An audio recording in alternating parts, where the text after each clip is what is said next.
صباح الخير. النهارده جيت بوقتك من محطة قطار الإسماعيلية ومن أمام عربة الخديوي إسماعيل من سنة 1863 1878 كان بيستعملها الخديوي إسماعيل 15 سنة.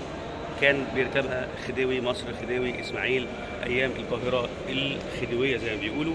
والعربة طبعا أهي عشان محدش يقول لي هي فين. العربة أهي، العربة أهي. هنجيب صورة توتالة العربة قد ايه الجمال، قد ايه الدقة. طبعا كان بيجرها الخيول العربية الأصيلة.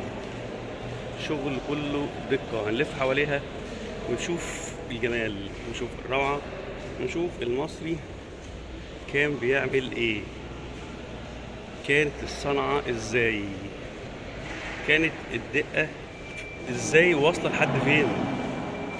التفاصيل، اتفرجوا يا جماعة على التفاصيل. الزجاج الملون، الاكسسوارز بتاع العربة، هنقرب منها ونشوف الرسومات. طبعا حركاته عرب غاليات اكيد، حتى الاجزاء المعدنية كله هاند ميد. احنا دلوقتي بنقعد ننكش ومنكاش على اي حاجة هاند ميد وبتتباع. تخيلوا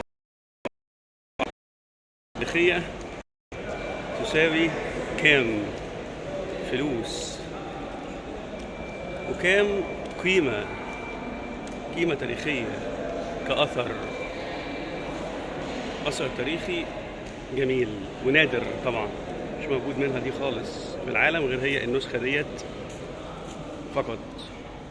شرفنا بحضراتكم وإلى اللقاء في الحلقة القادمة.